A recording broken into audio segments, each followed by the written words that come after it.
How's it going, everyone? Welcome back to the channel. I hope you're having a nice day. Alex Sarr had arguably the best game of his career, 34-5 against Jokic in another fucking win over the Nuggets. The Wizards have won 12. I made a video on Jokic against the Wizards. I think he dropped 50-something against the Wizards when they lost. But Sarr and the Wizards' young core, which we're going to talk about today, really helped win this game. So a like, comment, subscribe would be so appreciated. I have special fun stuff planned for 10,000 subscribers, so I would all encourage you to hit the bell, notifications on, and Sarr's going to start with a little floater, but Chris Middleton, man, shout out to Chris Middleton. This is a real ball player. Some players are just, some vets are terrible for young players. They take shots, they don't play off ball. Middleton, not the case. Quick, decisive player, going to find Sarr right here for an easy shot. Like, he has really embraced the vet mentor role. I mean, at least from what it looks like on the court, which has been cool to see. And Sarr is getting better from three as the season goes, and it's important for him to hit these shots, right? Because I don't know if he's ever going to be an excellent interior scoring big, but I do think he can be a pretty damn good three-point shooter, which is great as well. And Sarr is able to kind of power towards the rim. Of course, Jokic is not the most inspired rim protector in the world. Not much of an above the rim threat here, especially without Aaron Gordon, but again, shout out Middleton. Similar play, getting baseline, passing it to Alex Sarr. He finishes strong with his left hand. Like, it's important for young players to have good ecosystems, even on bad teams. And we've seen examples like the Hornets forever are just a horrible place for players to develop, or like Chicago or whatever. But the Wizards are doing things very well, and I love the way they use Sarr as a hub in their action, especially in early offense. Just great two-man chemistry with Jordan Poole, quick pitch back, and whew, that's a beautiful finish from Jordan Poole, who had some sick plays. He had an insane pass earlier in this game that I don't actually remember if I put, because it wasn't really on him. Sarr, of course, is going to turn the ball over with his handle. He's a damn good handler for a 19-year-old or 20-year-old big, but Sarr definitely will lose his handle and have his moments where he coughs up the ball, but I think this is all in the name of trying and development right here, and this was a great play. Loved Sarr snagging the ball. Keyshawn George tries a risky pass to Sarr. He just snatches the ball away from Murray, corrals it, power dribble, finish. Again, not really much of a paint presence, which certainly contributed in a game like this, but still good to see Sarr take advantage of a matchup that, frankly, he should be taking advantage of. And one more shout out to Chris Middleton, man. Gets through that little like zone trap right here, finds the ball, just quick bounce pass to Sarr. His feel is so good. Like, Chris Middleton's gonna be awesome forever, like, just because of his shooting and his feel. Like, even when the athleticism is unfortunately as cooked as it is, and we see some good and bad from Sarr on this play. I really love the DHO keep action. We saw earlier in the game, right? He pitched it back to Jordan Poole, who went to the rim. This time he fakes it, keeps it to the basket, gets a wide open lane, and that's a beautiful block by Peyton Watson. Sarr can't get his own rebound, but again, I like the attempts of going up strong and being physical. That's a big problem for Sarr, which we'll get to. Is his physicality and willingness to go up and be physical. I didn't mean to necessarily play that again, but anyways, good job fighting for the offensive rebound there from Sarr, and Sarr is getting blocked from behind here, unfortunately.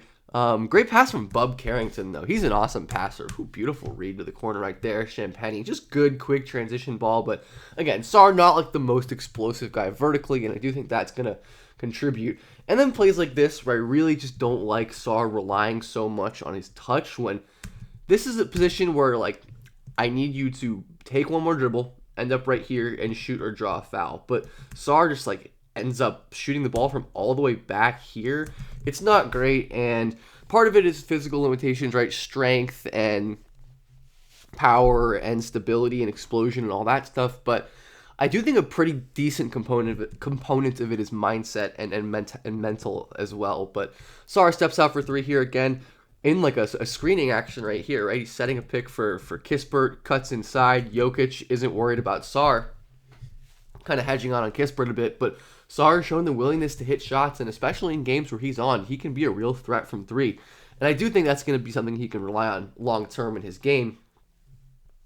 This is a good rep, even if Sarr doesn't finish. We're going to see some bad refs later on, but Sarr just drives at Jokic in space, lowers his shoulder, and again, in 3 years when he has a bunch more muscle, I think plays like that are going to be more effective. But it's good to see him be willing to make plays like that, even when the results aren't as good. Same with a play like that, right? Well, the result's good right there. Offensive rebound, goes up strong, puts it back in. So these flashes of physicality are an important theme, in my opinion, right here. Sarr here with Jordan Poole. His passing's been phenomenal. I talked about this on Twitter and maybe on the channel, but Sarr's passing is better than I expected. And I was high on Sarr. Had him in my top 2 for sure. But he's a great short roll player. Westbrook steps up to the ball. Easy read down to Keyshawn George, who finishes right there with Michael Porter Jr. on his back. Good play right there. And another dribble handoff kind of play with Poole gets the ball back to Sarr here eventually. Great cut and finish. This is just great offense from the Wizards too, though. Keyshawn George cuts through on the pick and roll. This is a great play by George. He's looking great in this game.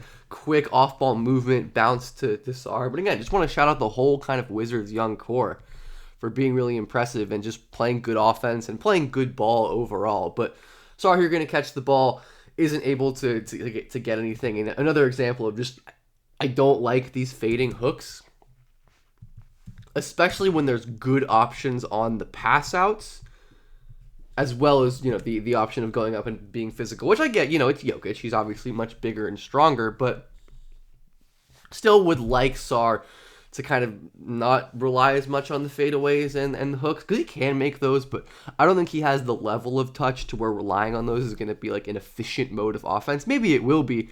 He had a good amount of fouls. This is mostly an offensive video. He didn't do as much on defense, at least from the clips that I watched. Couldn't watch the whole game, sadly. But Sarr, you're going to foul Nikola Jokic. There are some plays where it's physically impossible for Sarr to do anything but foul Nikola Jokic.